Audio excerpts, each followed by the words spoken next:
how athletes handle and hear criticism and praise, and how coaches give criticism and praise is extremely important. You know, we went through a phase early on, or in the last, let's say, decade, let's say, where we really tried to say, just always be positive, always be positive.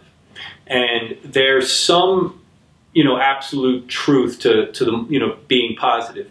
The reality is, though, kids understand when they, even young kids understand, you know, if a child just struck out, you know, they're playing Little League baseball and they struck out, and you come back and just, you know, just continue to say, great job, great job.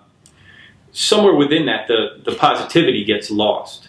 And so really what we want to think about when we talk about, you know, criticism or praise is really, it's about feedback, and using the term and thinking about the concept of feedback and learning.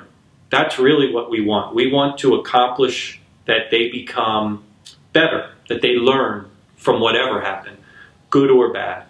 And so, you know, I kind of ask coaches, you know, an adult coach, you know, you have a job. And if you just made a mistake and your boss comes running in and starts yelling at you, how would you respond? Or would you want to be, you know, let's have some feedback. Let's talk about it. What could I have done better?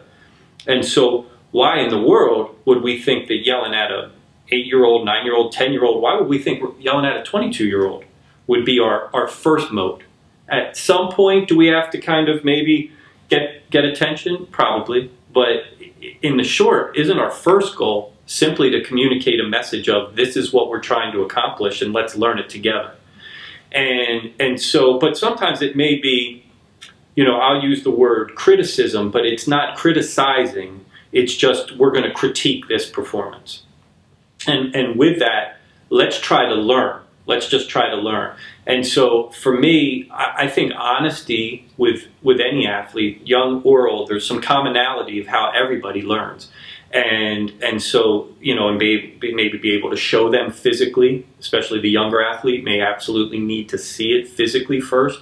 So let's exhaust those options, and then we can get maybe to a little bit more of the criticism. But the reality is that very few people respond well to sarcasm, you know, nice job, you know, almost no one responds well to that.